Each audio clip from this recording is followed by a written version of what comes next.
महाशिवरात्रि यानी शिव और शिव के भक्तों की रात्रि, नागा बाबा, अघोरी, साधु संतों की रात्रि।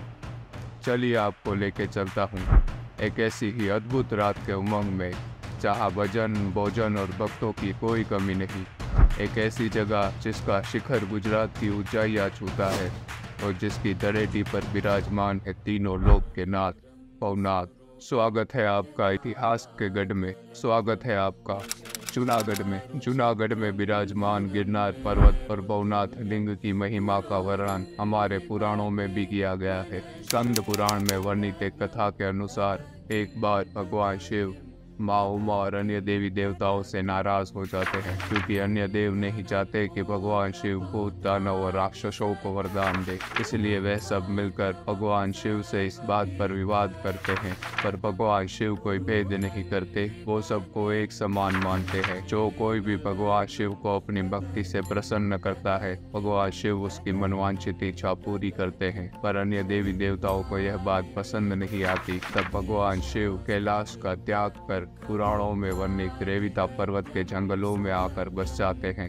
जिसे आज के समय में गिरनार पर्वत के नाम से जाना जाता है। भगवान शिव जब रेविता पर्वत के जंगलों में अकेले रहे, तब वे गृहस्थ जीवन त्याग चुके थे और सात्विक जीवन का चयन कर रहे थे, जिस वजह से इस जगह को साधुओं की भूमि या साधुओं का मायका भी कहा गया है। यह जगह भगवान शिव की सात्विक जीवन में वापसी का प्रतीक है। जब भगवान शिव कैलाश से गायब हो जाते हैं, तब माँ उमा और अन्य देवी देवता काफी घबरा जाते हैं और भगवान शिव की तलाश में निकल पड़ते हैं। तलाश करते हुए वे रेविता पर्वत की ओर आते हैं और भगवान शिव किसी को दिखाई नहीं पड़ते। तब माँ उमा रेविता पर्वत की एक चोटी पर विराजमान होकर भगवान शिव की प्रसन्नता में एक भजन गाती है। तब अन्य देवी देवता भी माँ उमा का भजन गाने में सहकार देते हैं। ऐसा मधुर और मनमोहक भजन सुनकर भगवान शिव प्रसन्न हो जाते हैं और अपने दर्शन देते हैं। भगवान शिव के प्रकट होते ही चारों ओर अद्भुत सौंदर्य छा जाता है, जिसे देखकर देवी देवता भी अचंभित हो जाते हैं।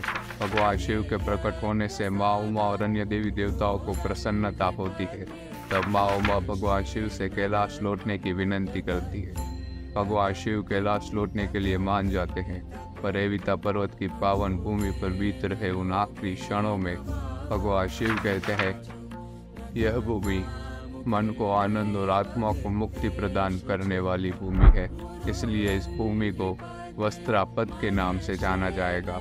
जो कोई भी यहाँ आकर स्नान करेगा, उसके सारे पाप धुल जाएंगे। मेरे यहाँ विराजमान इस भव लिंग में जो कोई भी मेरे दिव्य रूप का दर्शन कर पाएगा, उसकी आत्मा को मुक्ति प्रदान होगी।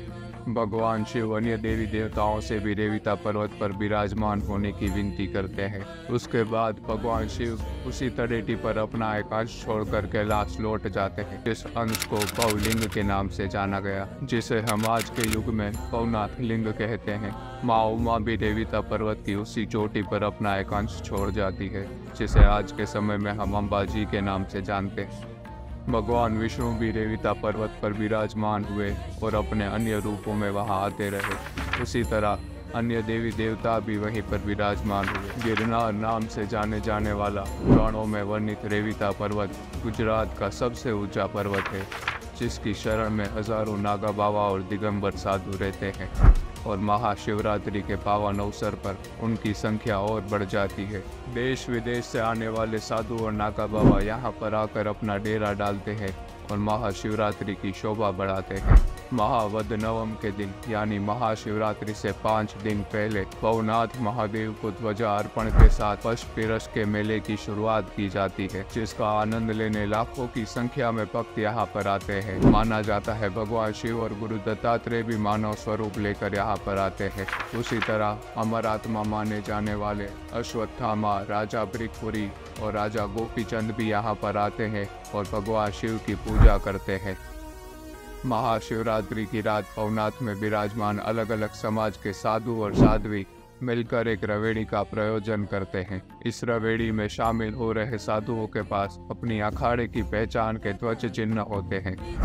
यह रवेड़ी बहुत ही शानदार होती है। इसमें सबसे आगे गुरु दत्तात्रेय की पालकी होती है, जिसे श्री शंभु पंचदश नामी चूना अखाड़ा से लाया जाता है। उसके बाद भगवान गणेश की पालकी होती है, जिसे श्री शंभु पंचदश नामी आवाहन अखाड़े में से लाया जाता है। और तीसरी पालकी माँ सरस्वती की होती है, जिसे श्री शंभु पंचदश नामी अग्नि अखाड़ा से लाया जाता है। बाकी रवेड़ी में दिगंबरी ना हो ऐसे 10 नामी और गोस्वामी साधु होते हैं। शिवरात्रि की शाम होते ही सारे साधु और संत मिलकर अपने अखाड़ों में विराजमान इष्ट देव की आरती करते हैं और उत्सव मनाते हैं। शाम ढलते ही इष्ट देव को पालकी में बिठाकर भवनाथ दर्शन के लिए अखाड़ों में से बाहर लाया जाता है।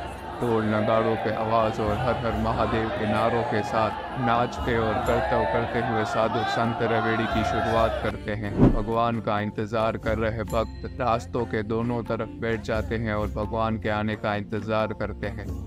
ऐसा लगता है जैसे भगवान स्वयं अपने भक्तों का सुख दुख देखने के लिए निकले हैं और इंतजार कर रहे भक्तों को दर्शन देकर उन्हें मुक्ति प्रदान कर रहे हैं।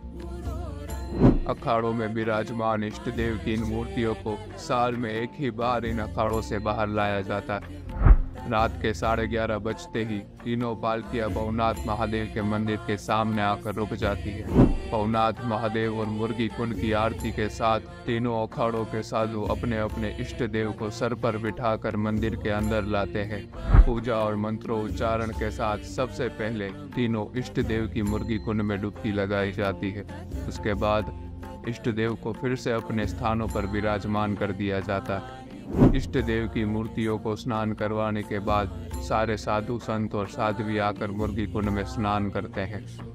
माना जाता है मानव रूप में आए हुए भगवान शिव साधु बनकर आते हैं और मुर्गी कुंड में स्नान कर कर उसी में लुप्त हो जाते हैं। इसी तरह पावन भूमि भवनाथ के पशपिरस के मेले का और महाशिवरात्रि का अंत होता है। सारे साधु संत और महाशिवरात्रि का आनंद लेने आए हुए भक्त अपने अपने मठ को लौट जाते हैं। भगवान शिव अगले साल फिर से आएंगे। अखाड़ों में विराजमान इष्ट देव को फिर से बाहर लाया जाएगा। तब तक के लिए मिलते हैं किसी ऐसी ही ऐतिहासिक और पौराणिक बातों के साथ।